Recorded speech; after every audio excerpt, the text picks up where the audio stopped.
Welcome to 5G Technology World. I'm site editor Martin Rowe. At the 2020 IEEE Microwave Symposium, we had a chance to sit down with Chris Giovaniello of Menlo Microsystems. Chris is going to tell us about the company's product, which is they call an ideal switch. It's a metallized switch used for RF applications, and he's going to describe how they used it in a beam steering application. So Chris, thank you for taking some time to speak with us today. So Menlo Micro has some new products. Can you tell us about them? Yes, absolutely. What we're showing here at MTT this week is a few different products based on our flagship RF switch, the MM5130, which is a high power SP4T RF switch that goes from DC to 20 gigahertz. And in addition to the core switch, we're also demonstrating a few different RF subsystems that we've designed with the 5130, a 7-channel tunable filter that can be applied to both military and government radio designs, as well as a first of its kind beam steering antenna that's built using phase shifters that we've designed with our ideal switch technology. Can you explain how the beam steering will work and how the phase shifting works with that switch? Sure. So what we've actually done is we've tried to replicate an architecture that's been pretty commonly used in the past for electrical down tilt in traditional antennas, which are done or have been done in the past primarily with mechanical phase shifters. And so they move the transmission line physically to change the phase going through an individual signal path. And what we've done is we've designed a miniaturized version of that using very high performance switches to essentially tap into a transmission line at different points along the line. And by doing so, you can actually impart phase shift to the signal that's going through the transmission line. So that architecture is pretty unique in terms of doing it with this type of a component, a micromechanical switching component. And so we've designed a beam steering antenna that uses 5 of these phase shifters. And we're showcasing that this week, showing how you can do both vertical and horizontal beam steering in a much more compact fashion than what you can do with a traditional mechanical device. Could someone use your switches to, say, build their own phase shifter to, for example, maybe they need an antenna with more arrays than 5? Yes. Yeah. So what our plan for this year is we've actually designed 3 or 4 different phase shifters. They're in a connectorized form factor to allow some of our early access customers to evaluate that design and to design some of their own beam steering antennas per their requirements. Our plans for next year are then to offer those phase shifters in more of a surface mount form factor, similar to a standard semiconductor-like device that can be just mounted onto a circuit board, and they'll be able to design whatever type of beam steering requirements in terms of the amount of shift and the center frequencies, et cetera. They'll be able to do that on their own. Now, what frequencies can you build with these parts? You mentioned that your part has bandwidth up to 20 gigahertz. Right.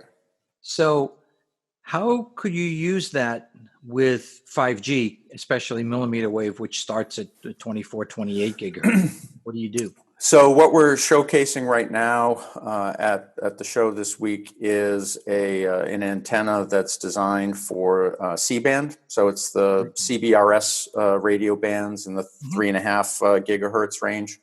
So there's a lot of activity in the 5G NR space, and this is a very, very good fit for that. This particular device that we're using as the core of our phase shifter today can be designed and optimized up to 20 gigahertz. And we're actually working on some new designs for some millimeter wave devices that will be coming out next year. We've already done the models and the simulations, and we feel very confident that we'll be able to support up to 50 gigahertz, no problem with this technology. So it's a very broadband, technology, given that it's a true metal to metal contact switch. They're very broadband. I see. You said something about being connectorized. Can you explain what do we mean by that? Just for customers to be able to, put together a design with cables and connectors and not having to, spin custom circuit boards for it. It's just a building block that it has high performance SMA connectors on a small phase shifter circuit board, so that they can connect them together in different configurations to very quickly prototype a subsystem, similar to an evaluation board. I see. I was just going to say it sounded like an evaluation. Right. Okay. What is the technology? You talked about a metal to metal contact. What's the technology that you're using? So the core technology, and we call our process, we've branded it the ideal switch. This was born out of a decades-long research effort at General Electric, which started back in 2004. And that goal at GE was to develop a very high-performance miniaturized mechanical relay for some of their power and medical instrumentation requirements. And so the core of that effort was by GE was to actually develop customized alloys that had very good conductive properties and electrical properties, but at the same time were very strong mechanically, because that's one of the big challenges of this type of a micromechanical switching technology, is for the long-term reliability and some of the mechanical stresses that it goes under. So that was really the core development, was some very unique materials to make very high performance switches, but that could withstand high temperature, high power, and decades of reliability, which was a key objective for GE. Okay. And how many switches do you have in one package? So we can put hundreds of these into a single package. The individual switching element, which you could kind of think of as the equivalent of a transistor in another semiconductor device. The core element is about 50 microns by 50 microns. So we can put down, depending on the electrical specs that we're shooting for, we can put down multiple switches per throw in order to get high power. And that's what we're doing today. Our core device, the 5130, is a 25 watt per channel device, and so we use multiple elements in order to achieve those power ratings. So in terms of the outside, let's say, as opposed to the outside, if you think of it as a black box, does it look like, from a functional standpoint, one switch per device, or can it's a single device? Yeah, from a functional block diagram perspective, it's just a single throw or a single switch. But underneath we can use multiple elements in order to get the different ratings that the customers require. I see.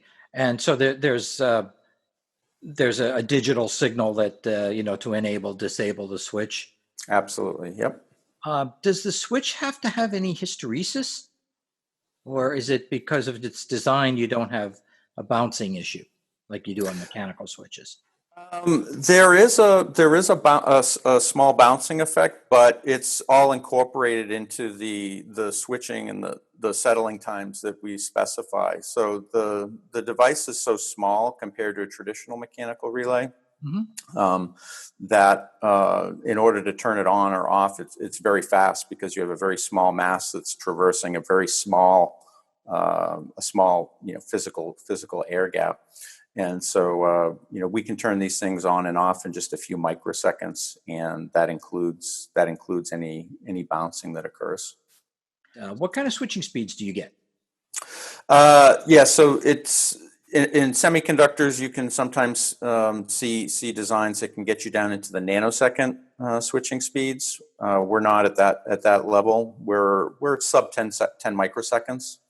So, traditional mechanical devices are milliseconds. We're demonstrating microseconds. And if you have applications that really need to go extremely fast in the single digit nanosecond range, then a FET or a pin diode might be required. But what we're finding is there's lots of applications where sub 10 microsecond switching speeds is more than enough for what they're trying to do, especially for a lot of the applications that we're getting designed into right now for things like switched and reconfigurable filter banks. That's more than sufficient.